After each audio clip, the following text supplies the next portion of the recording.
À côté de vous, Gaëtan Roussel, il y a Guillaume Meurice, qui Oui. est très attendu. Il paraît que c'est la vedette de cette émission d'après Ah le bon supplément L'Obs télé C'est vrai. de cette semaine. C'est vrai, c'est vrai. Alors moi, je suis toujours dans ma recherche de qui affrontera Jean Lassalle au second tour de la présidentielle. Toujours. Et je crois que j'ai trouvé quand même. Ah. Aujourd'hui, François Asselineau. Alors le grand public le connaît assez peu. Nous, on le connaît très bien parce que ses fans envoient à peu près 300 mails par jour pour se plaindre qu'on leur donne pas la parole.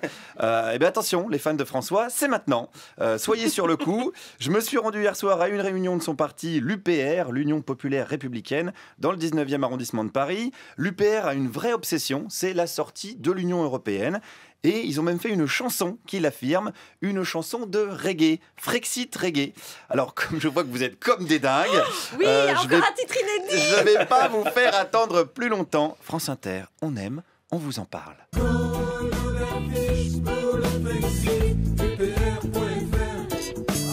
Sortir de la désunion européenne, de l'euro et de l'OTAN. Sortir de la désunion européenne, de l'euro et de l'OTAN.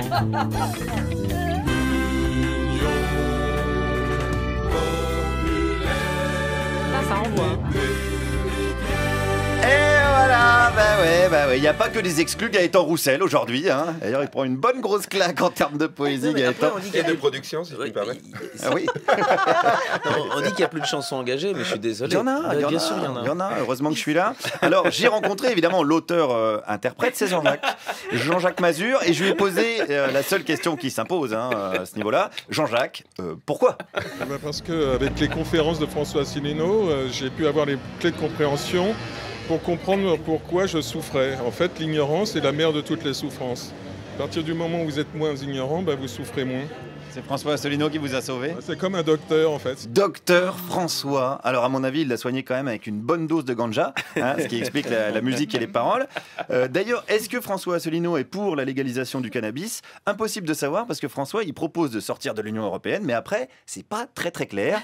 Par exemple, puisqu'on parle de chansons françaises, quel est son programme culturel? Alors, le programme culturel, je pourrais vous le réciter pendant des heures. Je ne suis pas sûr que vous allez en garder un grand passage dans votre chronique. Ah bah si. Maintenant, je vais vous dire Si. quelque chose. Oui, je peux vous répondre. Le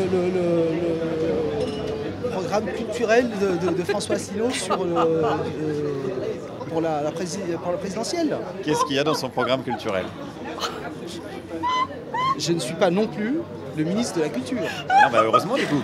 Heureusement, oui. Oui, parce qu'à côté, Fleur Pellerin, c'est Balzac là. Attention. Alors, les seules propositions sur le site de l'UPR sont assez floues. Il parle même d'approfondir l'exception culturelle française. Ça se voit qu'il a jamais lu Clara Dupont-Mono. Alors, voyons voir avec une question plus concrète, très concrète. François Asselineau est-il pour ou contre la sortie du nucléaire? Ce sont des sujets extrêmement complexes et il faudra mettre à plat tous les tenants et les aboutissants Mais avant de prendre une décision aussi grave. Mais quand est-ce qu'on met à plat? Alors là, c'est la campagne présidentielle. Après l'élection de François Asselineau, l'élection présidentielle. Donc, faut voter pour un type dont on connaît pas vraiment le programme, à part sortir de l'Europe.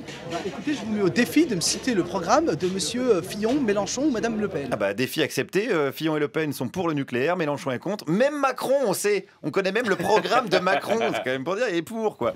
Et Asselineau, on sait pas. Alors, on sait que voilà, il veut organiser un référendum, comme sur tous les sujets, en fait.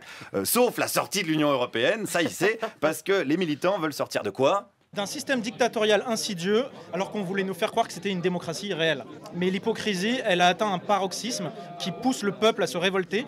Et la vraie puissance qui va lutter contre Satan, c'est justement le peuple. Ah voilà, alors là on commence à avoir un début de programme. Le peuple contre Satan. Ok, ça ressemble au programme de Jeanne d'Arc, mais au moins ça commence à avoir un petit peu de gueule.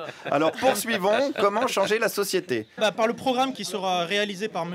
Asselineau, qui sera bien évidemment élu en 2017, ça on le sait très bien déjà, à l'avance. On est sûr de ça? Oui, tous les autres ils sont morts, c'est terminé. De toute façon, vous ils êtes sont- quand même, ils sont optimiste. maudits, ils sont condamnés à l'enfer, mais le vrai. Mais un enfer pire en fait. Et c'est Cthulhu, le démon de Lovecraft, qui va les condamner. Ah oui? Ah oui, ça c'est complètement sûr. Lovecraft l'avait prédit bien avant parce qu'il est un peu visionnaire. Sauf que là, ça va passer à la réalité. Voilà. Alors c'est plutôt Lovecraft, leur référence, un auteur de science-fiction donc, ce qui explique sans Dont on doute avait qu'il parlé voit... ici. Voilà, Clara Dupont-Mono en avait parlé brillamment. Sans doute ce qui explique qu'il voit Asselineau gagnant en fait, c'est de la science-fiction. Alors, j'ai pas pu rester plus longtemps temps avec mon nouvel ami parce qu'un monsieur est venu me dire que ce serait mieux si je lui parlais pas trop en fait. Et ce monsieur, c'était qui? Eh ben, c'était Jean-Jacques, Jean-Jacques, le compositeur de reggae. Alors pourquoi Jean-Jacques? Quand on veut briguer ou soutenir un président de la République, il faut quand même rassurer la population sur le fait qu'il est soutenu par des gens qui sont capables d'articuler leurs idées de manière raisonnable. Et des fois non, du coup. Ouais, voilà, ça dépend. La société est en crise. Il y a quand même un gros pourcentage de Français qui sont sous anxiolytiques. Oui. C'est possible qu'il y en ait un bon paquet à l'UPR. Alors, comme cette chronique va me valoir environ 600 mails de protestation, je vais vous laisser pour aller répondre à tout ça. Mais de manière, attention, tout à fait zen. J'ai même envie de vous dire en écoutant un bon reggae. Le Frexit, vite, le Frexit, vite, vite, le Frexit. Pas trop longtemps, ça va aller. Merci. Ah, moi j'aime beaucoup le franciscain qui parle de maudit, de Satan. Ah, je sais qu'il vous plaît. Ah, ça y est, il y a une électrice de plus. Allez, on est en hop là. François Asselineau. Gaëtan Roussel.